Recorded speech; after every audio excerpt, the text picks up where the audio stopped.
अम्बेडकर जी का स्थल है, जहां हम लोग खड़े हैं, जिसके सम्मुख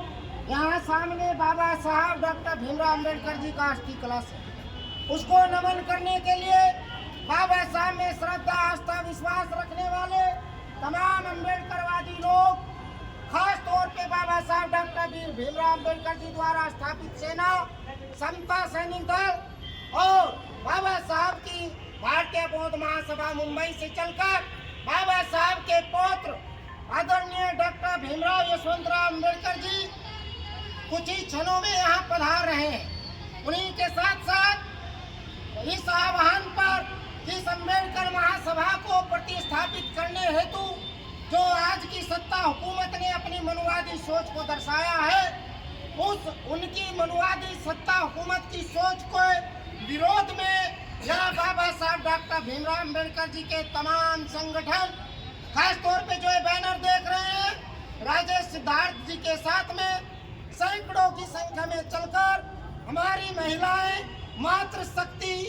क्योंकि बाबा साहब डॉक्टर भीमराव अम्बेडकर जी महिलाओं के मुक्तिदाता, किसी जाति के नहीं, जाति, महिला,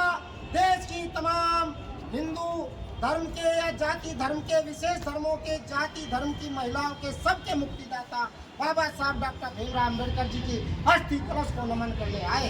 इससे ये संदेश जाता है कि केवल ये लड़ाई बीएसआई की नहीं है, ये लड़ाई समता सैनिक दल की नहीं है, ये लड़ाई तमाम अम्बेडकरवादी संगठनों की है, जो बाबा साहब का नाम लेकर, जो अम्बेडकर जी की फोटो लगा करके अपने अपने संगठनों को, अपनी अपनी पार्टियों को चलाने का काम कर रहे हैं। आज उन पार्टियों को भी यहाँ आने की जरूरत है, जो कहते हैं मैं अम्बेडकरवादी हूँ, जो कहते हैं मैं बाबा साहब का सिपाही हूँ, जो कहते हैं हम संविधान के मानने वाले हैं। उन सब राजनीतिक पार्टी को यहाँ आकर के इस पवित्र स्थल को, इस अस्थि कलश को बचाने का काम करना है। यदि आप ऐसा नहीं कर पाए तो निश्चित रूप से बाबा साहब की सेना मर जाएगी, बलिदान हो जाएगी, लेकिन 1927 के इतिहास को याद दिलाएगी महार तालाब के संघर्ष को,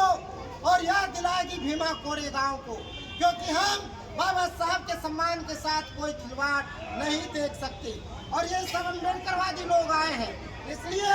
मैं यही संदेश देना चाहता हूँ मीडिया के माध्यम से सत्ता हुकूमत को कि कोई संगठन यहाँ एक अकेला संगठन नहीं, बल्कि बाबा साहब के सभी संगठन जो बाबा साहब के नाम से चल रहे हैं, वो एक साथ मिलकर के इस अस्थि कलश को बचाने का काम करेंगे। अब राजेश सिद्धार्थ जी के साथ आए हुए तमाम साथी, राजेश जी के नेतृत्व में आपका संगठन, आप जाके बाबा साहब की अस्थियों को नमन करेंगे। उसके बाद में बाबा साहब के पौत्र, आज के मुख्य अतिथि माननीय भीमराव साहब आ रहे हैं, वो अस्थि कलश को नमन करेंगे, प्रेस वार्ता होगी और वो अपनी बात ज्ञापन के माध्यम से हम राज्यपाल जी तक पहुँचाने का काम करेंगे। जय भीम।